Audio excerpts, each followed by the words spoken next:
छात्रों, ये line to line explanation है। फुटप्रिंट विदाउट फीट, बिना पैरों के पद चिन्ह जो बनते हैं, हिंदी में इस कहानी को बताया गया है जो कक्षा 10 का एक लेसन है। फुटप्रिंट विदाउट फीट, बिना पैरों के पदचाप कैसे लगती है, आइए देखते हैं। पाठ का संपूर्ण हिंदी अनुवाद है ये। दो लड़के होते हैं शुरुआत में, जो एक नंगे पांव के कीचड़ वाले ताज़ा पदचिन्हों की तरफ हैरानी से देखते हैं। कोई नंगे पांव वाला व्यक्ति लंदन के मध्य में स्थित एक मकान की सीढ़ियों पर क्या कर रहा था, और वह व्यक्ति कहाँ था, ऐसा वो लड़के सोचते हैं। लड़के ध्यान से देख ही रहे थे कि उन्हें एक विचित्र दृश्य देखने को मिला। यहीं कहीं से एक ताज़ा पदचिन्ह प्रकट हुआ, उनके आगे सीढ़ियों से उतरते हुए तथा नीचे गली में जाते हुए एक एक करके और पदचिन्ह आगे बढ़ने लगे। लड़के कौतूहलवश पीछा करने लगे। आखिरकार कीचड़ भरे निशान मिटते गए और फिर पूर्णतः लुप्त हो गए। उसके पैरों में कीचड़ लगा हुआ था और ऐसा लग रहा था कि उस सीढ़ियों से कोई उतर रहा है और गली की ओर वो बढ़ रहा है। धीरे धीरे उसके कीचड़ लगे हुए पैर के निशान मिटते गए और वह अचानक गायब हो गया। इस रहस्य का कारण वास्तव में बहुत आसान था।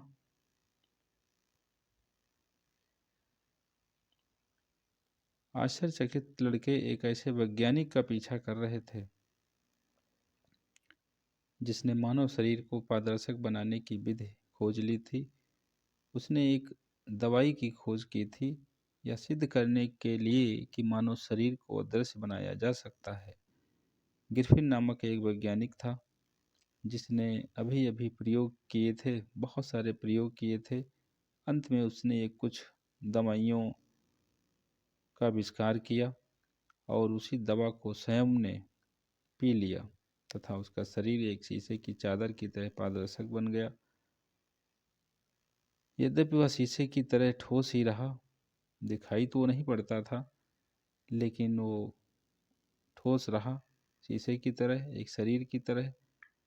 उसे पकड़ा भी जा सकता था, छुआ भी जा सकता था और महसूस भी किया जा सकता था। यद्यपि ग्रिफिन एक तीव्र बुद्धि वाला वैज्ञानिक था, फिर भी वह काफ़ी स्वेच्छाचारी व्यक्ति था, एक सनकी टाइप का व्यक्ति था। उसका मकान मालिक से झगड़ा हुआ करता था, इसीलिए मकान मालिक उसे पसंद नहीं करता था और उसे अपने मकान से निकालना चाहता था।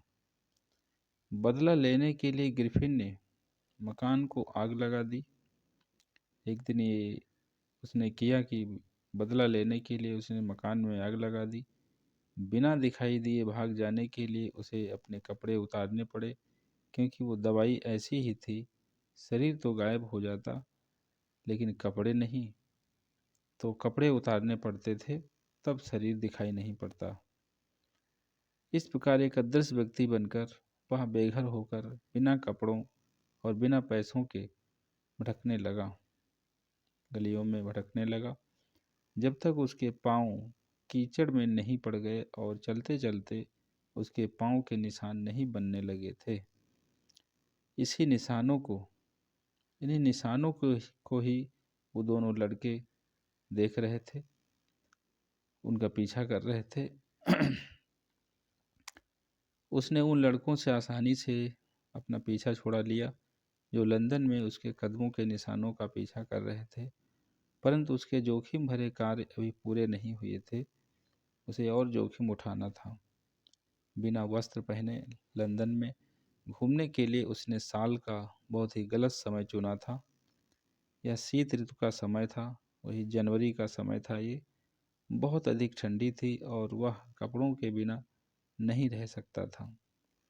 गलियों में इधर उधर घूमने की बजाय उसने गर्माहट के लिए लंदन के एक बड़े स्टोर के अंदर जाने का निश्चय किया। स्टोर बंद होने का समय हुआ और जैसे ही दरवाजे बंद हुए, गिरफिन को बिना पैसे खर्च किए वस्त्र पहनने तथा खाने पीने का आनंद लेने का मौका मिल गया। उसने संदूकों और लिफाफों को खोला और खुद को गर्म कपड़ों से सुसज्जित कर लिया। बहुत सारे कपड़े, अच्छे अच्छे गर्म कपड़े पहन लिए। वह जूते, ओवरकोट और खुला किनारे वाला टोप पहनकर शीघ्र ही पूर्णतः सुसज्जित और दृश्यवान व्यक्ति बन गया। जब कपड़े पहन लेता था तो दिखाई देने लगता था। भोजनालय के रसोई घर से उसे ठंडा मांस और काफ़ी मिली और भोजन करने के पश्चात उसने करियाने के स्टोर से प्राप्त मिठाइयों तथा मदिरा का सेवन किया। अंत में वह एक रजाइयों के ढेर पर सो गया। यदि ग्रिफिन केवल ठीक समय पर जाग जाता तो भी सब कुछ ठीक रहता, मगर हुआ ऐसा कि उसकी आंखें तब तक नहीं खुली जब तक दुकान के कर्मचारी अगली सुबह वहां नहीं आ गए। जब उसने उनमें से दो को आते देखा तो वह घबरा गया और भागने लगा। स्वाभाविक रूप से उन्होंने उसका पीछा किया। दोनों नौकरों ने, दुकान के सहयोगियों ने उसका पीछा किया। अंत में वह अपने हाल ही में प्राप्त कपड़ों को शीघ्रता से उतार कर फेंक देने से बचने योग्य हो गया। वो भागता गया और अपने कपड़े उतारता गया। जो कपड़े उतारता गया वो अंग उसका अदृश्य होता गया। इस तरह उसने फिर अपने आप को बचा लिया और एक बार फिर उसने स्वयं को जनवरी की ठंडी हवा में अदृश्य मगर नंगा पाया। अदृश्य तो हो गया लेकिन फिर से वो बिना कपड़ों के हो गया और ऐसी सर्दी में बिना कपड़ों के रहना उसके लिए बहुत ही असंभव हो गया था। इस आशा में कि उसे अपने कंधे के ऊपर के खाली स्थान को छुपाने के लिए कुछ मिल जाएगा, इस बार उसने एक नाटकी कंपनी के स्टॉक को आजमाने का फैसला किया। एक नाटक की कंपनी में घुसने का फैसला किया। ठंड से कांपते हुए वह ड्रेवरी लैंड यानी ड्रामा संसार के केंद्र की ओर भागा, जहां ड्रामा की व्यवस्था थी, ड्रामा के लोग रहते थे। उसे शीघ्र ही एक उचित दुकान मिल गई। वह दृश्य रूप से सीढ़ियों पर चढ़ा और थोड़ी ही देर पश्चात अपने माथे पर पट्टियाँ, काला चश्मा, नकली नाक, गुच्छेदार मूछें और एक लंबा टोप पहने हुए बाहर आया। वहां से बिना दिखाई दिए भाग निकलने के लिए उसने दुकानदार पर पीछे से बड़ी निर्दयता से प्रहार किया और इसके पश्चात उसे जो भी धन मिला उसे लूट कर चलता बना। भीड़ भाड़ वाले लंदन से बच भागने को उत्सुक उसने आइपिंग गांव की ट्रेन पकड़ी, जहां पर उसने एक स्थानीय सराय में 2 कमरे बुक करवाए। सर्दियों में सराय में एक अजनबी का आना एक असाधारण घटना थी। जब लोग असाधारण वेशभूषा वाले अजनबी के आने की चर्चा करने लगे सराय की मालकिन श्रीमती हॉल ने दोस्ताना रहने का भरसक प्रयत्न किया, परंतु ग्रिफिन तो बात करना ही नहीं चाहता था और उसने कहा, मेरे आइपिंग में आने का उद्देश्य है एकांत प्राप्त करना। मैं चाहता हूँ कि मेरे काम में मुझे कोई तंग ना करे, मुझे कोई परेशान ना करे। इसके अतिरिक्त एक दुर्घटना के कारण मेरा चेहरा बिगड़ गया है। इस बात से संतुष्ट होकर कि उसका अतिथि एक संघीय वैज्ञानिक था और यह देखते हुए कि उसने किराया भी पेशगी दे दिया था, एडवांस दे दिया था, श्रीमती हॉल उसे उसकी विचित्र आदतों और चिड़चिड़े स्वभाव के लिए क्षमा करने को तैयार हो गई, परंतु चुराया हुआ पैसा अधिक देर तक नहीं रह सका और शीघ्र ही ग्रिफिन को यह बात स्वीकार करनी पड़ी कि उसके पास और नगद रुपया नहीं है। मगर उसने बहाना बनाया कि उसे जल्द ही एक चेक के आने की आशा है। वो चेक आ जाएगी, किराया देने के लिए काफ़ी होगी। उसके थोड़ी देर बाद एक अद्भुत घटना घटी। बहुत प्रातः एक पादरी और उसकी पत्नी पढ़ने वाले कमरे में शोर सुनकर जाग उठे। चुपके से नीचे आते हुए उन्हें पादरी के डेस्क में से धन निकाले जाने की आवाज़ सुनाई दी। हाथ में दृढ़ता से लोहे की छड़ पकड़कर और बिना कोई शोर किए पादरी ने एकदम कमरे का दरवाज़ा खोल दिया और कहा, आत्मसमर्पण कर दो, आत्मसमर्पण कर दो, सरेंडर कर दो, ये कहा उससे। तब उसे यह देखकर आश्चर्य हुआ कि कमरा तो खाली था। उसने और उसकी पत्नी ने मेज के नीचे, पर्दों के पीछे और यहाँ तक कि चिमनी में भी देखा। कहीं किसी का कोई चिन्ह नहीं था। फिर भी डेस्क को खोला गया और घर के खर्चे के पैसे जो रखे थे मिसेज हॉल ने, वो सब गायब हो गए थे। असाधारण बात हुई। पादरी सारा दिन यही कहता रहा कि बहुत बड़ी असाधारण बात हुई, ना आदमी दिखा और ना पैसा, पैसा भी सब गायब हो गया। परंतु यह इतनी असाधारण बात नहीं थी जितनी कि उस सुबह थोड़ी देर बाद श्रीमती हॉल के कमरे के फर्नीचर के साथ हुई थी। सराय का मालिक और उसकी पत्नी सुबह जल्दी जाग गए और वैज्ञानिक के कमरे का दरवाज़ा एकदम खुला देखकर हैरान हुए।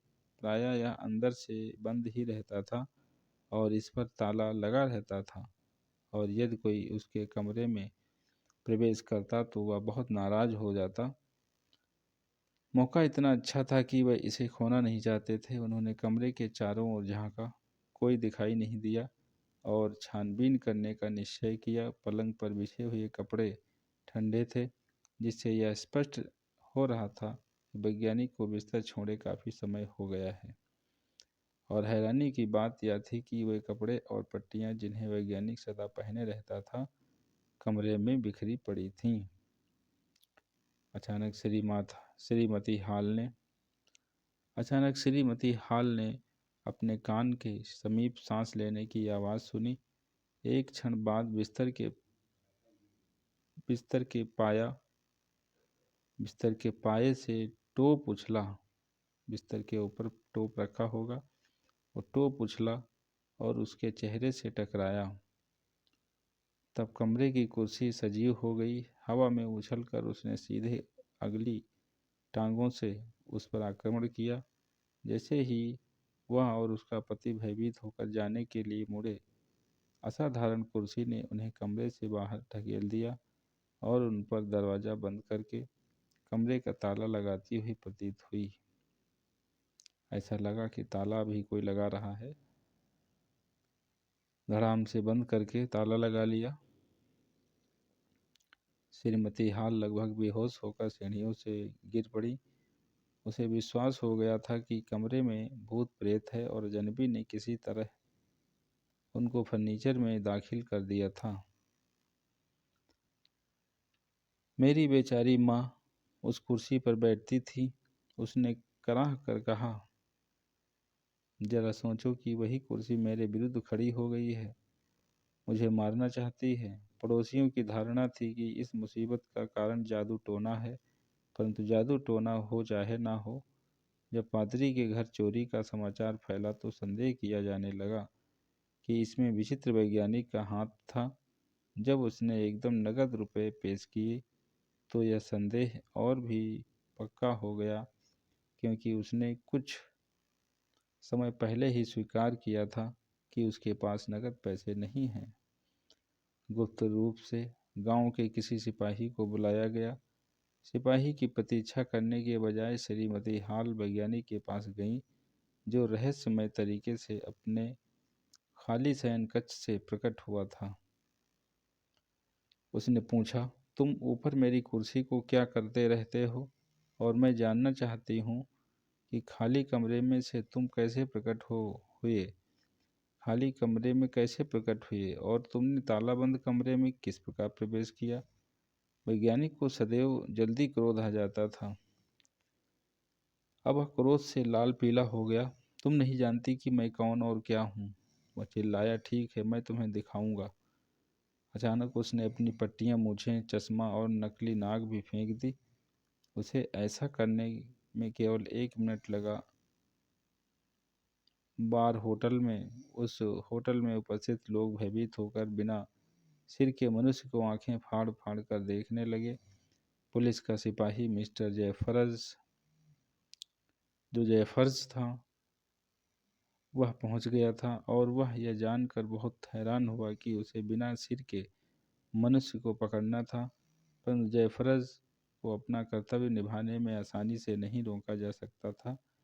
यदि मजिस्ट्रेट ने एक व्यक्ति की गिरफ्तारी का वारंट दिया हो तो उस व्यक्ति को पकड़ना ही पड़ता है, चाहे उसका सिर हो या ना हो।